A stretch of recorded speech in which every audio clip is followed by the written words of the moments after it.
In this video, I'm going to show you how to blur the edges of images in Affinity. Now, the first thing you have to do here, you want to be on the vector, and you want to, of course, select your image. Then you want to go to Pixel up top, hover over Pixel Selection, and click on Select All. This will select the entire image, so that's the first part, and then you want to go to Pixel again inside Pixel Selection, and then in here you want to go to Grow/Shrink.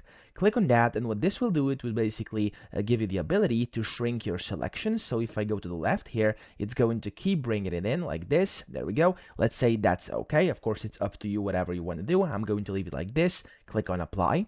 Again, you want to go to Pixel Selection, and in here go to Feather. So this is only if you actually want your edges to be slightly curved like this over here. I'm going to leave it like that because it looks cool to me, but of course you don't have to do it. You can just skip this step if you want to. I'm going to click Apply again, and then after this, what you're going to have to do is basically just add on a new mask layer. So just click on this mask layer over here, and as you can see, it already actually added this blur above around the edges. Okay, so all that's left now is to actually add on a new layer, but first you have to deselect. So either press Ctrl D on your keyboard or just go to Pixel, and then in here you'll be able to deselect, and then you want to go to Pixel again, click on the new fill layer, move this fill layer below, and then you can basically just adjust the color of it, and that's going to change the color of the blur and the color around the edges. So that's how you can do this. I hope this video helped you out. If it did, please subscribe to the channel and help me out as well.